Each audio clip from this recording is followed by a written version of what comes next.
What's up, guys? So PowerCon 2021 has come to a close. I am absolutely exhausted from a few days of just non-stop con presence, and I'm coming to you from my palatial hotel room here in sunny California in the Hilton Anaheim just after the show is over, because I figured I needed to do a little post-mortem and just sort of talk about it, because I've gotten a few videos up so far.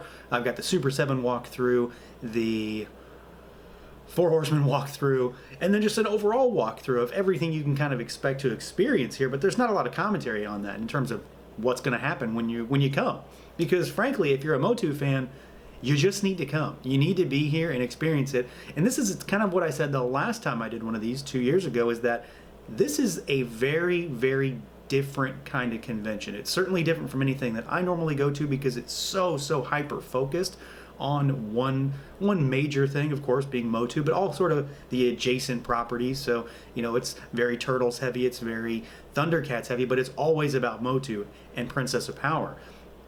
But there's so much to do here. There's so much to see, but it's like the craziest, most tight-knit community of people that, frankly, you probably have never met before, but you might know them anyway, and that's what my weekend has been. So I did get a few pickups. I'm going to talk about those real quick. Not a lot of stuff. I don't come here expecting to come home with a ton of toys because, well, frankly, I don't go super crazy into the expensive vintage stuff, which is everywhere.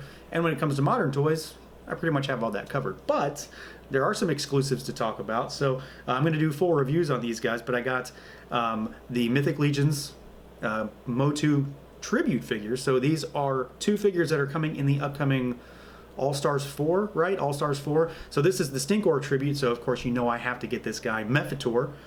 So he is a Thistlethorn figure, which is done up in orange armor. He's got blue accessories too, which of course makes perfect sense. And then he's got this skunk head, which I absolutely love. And this was my first stop of the day.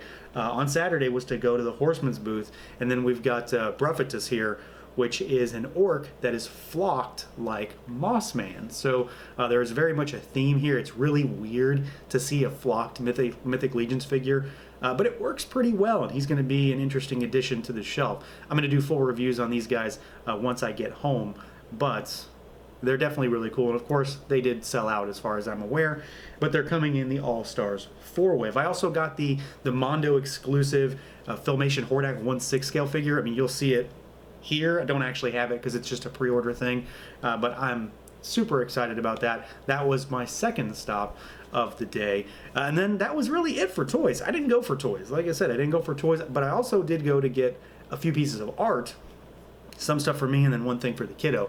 So one of the major draws for me was that William Stout was going to be here. So William Stout was, of course, concept production artist on the MOTU movie, which, if you know me, if you've paid attention to the channel, you know that I absolutely love the film.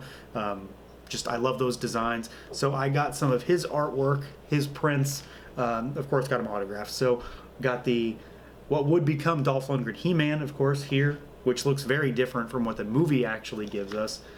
Similar, but different. And then we got the Golden God Skeletor. So the concept art for that. He had a ton of stuff that I absolutely just wanted to dive into, but, you know, I can't litter the house with tons of MOTU art, but a little bit. And then something that I never expected that I was ever going to get into, or I've always said I didn't need to buy this stuff. I wanted to get something for the kiddo, and we are moving. If you may or may not pay attention to social media, I have mentioned that previously. So I got her something to hang up on the wall. So I got her a She-Ra cell pack here. So these are official Filmation production cells. This is She-Ra, of course, fighting Hordak. And it comes with, this is a 2-cell thing too, so Hordak is on top, She-Ra's on bottom, and then it also comes with the underlying sketch as well for that. So I got that for her, because she doesn't need any more toys, just like I don't need any more toys, she doesn't either. And then I got myself one as well of just Hordak, because if she gets one, I definitely get one, and I love Hordak pretty much the best when it comes to what's in the animation, so I wanted to get one of him. And these are just awesome. They're very different, so it's going to be something a little more unique that I can like maybe hang up in the office or something like that. But as far as that goes, that's all the stuff I got. That's all the toys I got. That's all the artwork that I got. That's all the swag that I'm taking home with me. And then of course the Hordak's going to be coming in a month or so.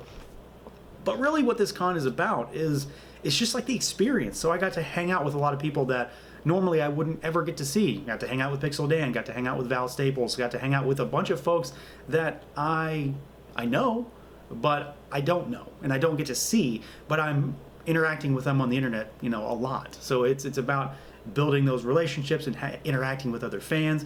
I got to meet a lot of people that watch the channel. Somehow tons of people recognized me with a mask on. It was bright orange, but I'm sure that helped.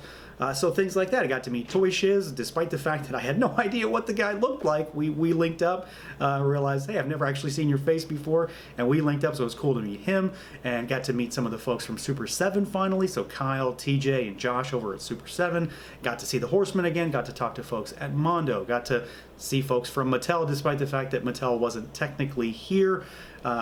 They were here, sort of. So there was a lot going on as far as what you can do, the people you can interact with, what you can see. Tons of cool panels, getting the reveals from Mattel, getting those crazy reveals from Mondo, and then of course getting stuff on the new show from the Netflix side of things. So we got a little sneak peek into some new animation for the kids-based MOTU show, which actually does look pretty cool. I'm going to watch that with my daughter for sure. And then there was just a lot of fun to be had, hanging out with folks that are singularly focused on this thing that we all love. So I would highly recommend coming, not just for the toys, not just for the panels, not just because it's an excuse to come out to California and then Disney is right across the street, but because if you absolutely love MOTU as much as I do and all the stuff that is tied into it and related to it, there's no better place. It's absolutely everything you want under one roof with people that are here for the exact same reason. So a hell of a show, a great weekend, an exhausting weekend, but I can't wait to come back. So hopefully I'll be doing one of these in 2022. Catch you later, guys.